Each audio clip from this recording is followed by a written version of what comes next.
In June 1948, when the Empire Windrush arrived at Tilbury Dock in Essex, the Caribbean people who disembarked did so with great expectations and curiosity. They were mostly Jamaicans who had come to make something of their lives. Little did they know what the ensuing decades would bring. This evening's guest is a son of parents who are part of the Windrush generation. He styles himself as a Windrush campaigner. Through his advocacy, beginning 2019, June 22, will be officially observed in the UK as National Windrush Day. Patrick Vernon was born in Wolverhampton, England, but his parents are from Jericho in Hanover and Orange in St. James, right here in Jamaica. Let's see what we'll catch in the wake. Good evening. This is Profile. I am Faye Ellington.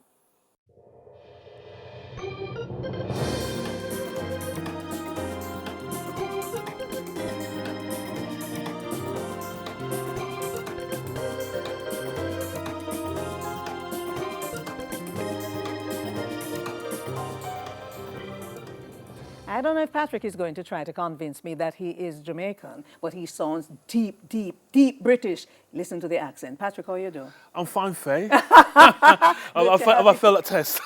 No, you haven't failed any tests. Okay. We have no tests for you to fail. Okay, that's good. I'm just thinking, what was it like when you were like 3 and 4 as a little boy growing up in Wolverhampton on a Sunday afternoon? What would your parents be preparing? Well, classic on a Sunday afternoon, go to church and then have our rice and peas and chicken and everything. That's it. Rice and peas and chicken. Yes, absolutely, absolutely. The years of Wolverhampton, going to infant school, I think you did first. Yes. And then just walk me down that road. What was it like? It was great. I mean, it's interesting about Wolverhampton. It's in the West Midlands, not far from Birmingham, about 20 miles from Birmingham.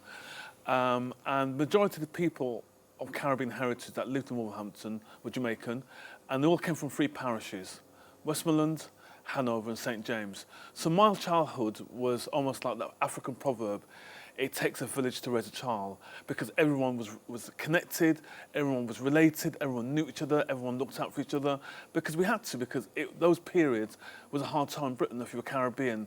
The slogans you've probably seen many times: no dogs, no blacks, no Irish.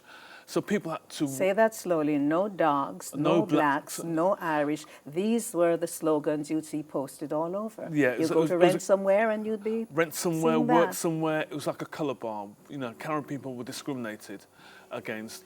And even though I didn't have that direct experience of racism, because I think my parents protected us, all Caribbean parents protected all their children from the horrible impact of racism and discrimination at the time. They wanted to create a loving environment so we could thrive and do well. But you did come across racism. Of course, as I did when I went to school, and then later on at working, etc. Yes, definitely. You want to give like 2 examples that you remember, 2 vivid ones? Well, one example I can think of, I was very, very young. I was about 6, 7 years old. I didn't realise this at the time.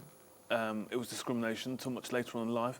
But I went, prior to going to a primary school called Grove Junior School, a number of us were bussed around different schools in Wolverhampton, outside Wolverhampton, I should say, because at that time, in the 60s, growing up, there was a fear that if there were too many black children in the same classroom as white children, that would almost like bring down the educational standards. So we got bussed around to different schools, moved around to different schools. Yeah. And so that was, I didn't realise that was a clear example. But did your parents realise what was happening? I don't think they realised that at all, to be quite honest, until much later on. You know. So the authorities took the decision to move students around. Definitely, it happened in Wolverhampton, happened in other parts of the country. Very similar to what happened in the Deep South in America. That was happening in Wolverhampton. When did you become aware of what had happened or what was happening? Much later on, because there's books come out about the history of Wolverhampton, and particularly about Enoch Powell.